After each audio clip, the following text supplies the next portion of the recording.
बात करेंगे सी लेटर के बारे में। अगर मैं सी लेटर के बारे में बात करूं तो इसकी जो साउंड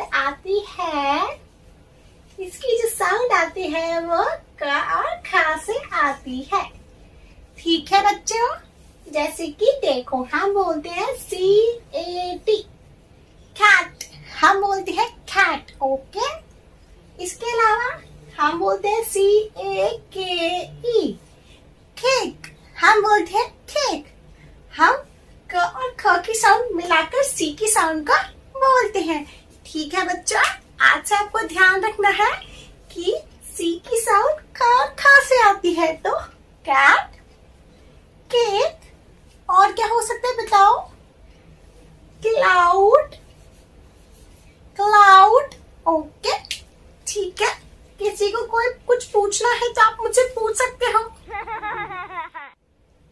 राम, क्यों हंस रहे हो तुम? ध्यान क्यों नहीं है तुम्हारा पढ़ाई पे? वो मैम, मुझे आपसे कुछ पूछना है। पूछना है? पूछो, क्या पूछ रहे हो?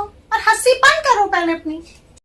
मैम, जैसे कि आपने बताया कि कैट में क की साउंड आती है, तो परसेंट में सी में क की साउंड क्यों नहीं आती? अच्छा ठीक है, कि क्या पूछ लिया इसने?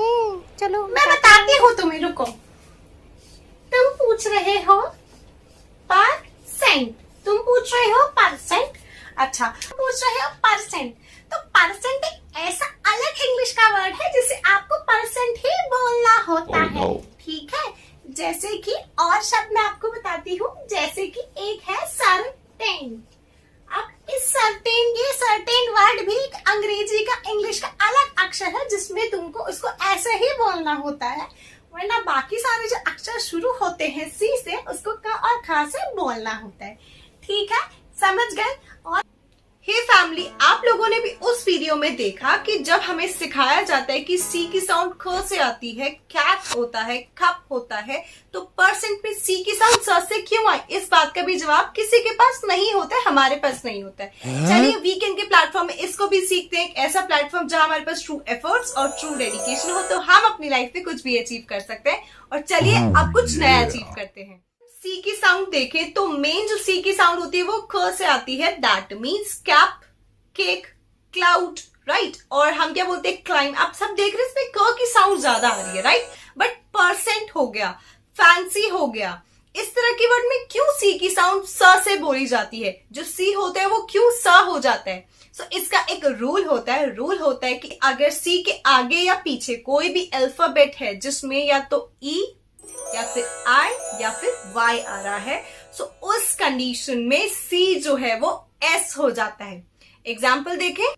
एग्जाम्पल देखते हैं इस बात का। जैसे कि उस वीडियो में एक बच्चे ने क्वेश्चन पूछा था कि परसेंट में सी की साउंड स से क्यों आ रही है। तो आप देख रहे हो कि सी के साथ में ई आ रहा है, तो जब सी के साथ ई आएगा तो आप सी की साउंड स से प्रोनाउंस करोगे, राइट।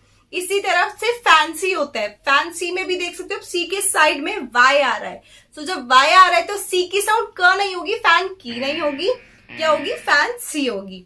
इसी तरह से हम क्या बोलते हैं होता है, आइस में भी आप देख सकते हो सी के बाद ई आ रहा है, तो हम उसमें आई नहीं बोल रहे हैं, सी की साउंड क से नहीं बोल रहे हैं, हम बोल रहे हैं आइस, राइट। तो सी के साथ क्या आ रहा है? ई आ रहा है, तो इसीलिए हमने उसको सी की साउंड को स बना दिया। ये थी कुछ एक शॉर्ट इन्फॉर्मेटिव वीडियो आप लोगों के लिए। अगर आपको वीडियो अच्छी लगी तो प्लीज इसको लाइक करें, जो लोग अभी जुड़ रहे हैं सब्सक्राइब कर ले चैनल को, बेल आइकन पे हिट कर लें सो दैट आपको टाइम से नोटिफिकेशन मिलती रहे। एंड कमेंट सेक्शन में और बताएं कुछ ऐसे वर्ड जिसमें आप सी को स से प्रोनाउंस करते हैं, राइट, जिसमें सी जो है वो स की साउंड आती है जिसमें।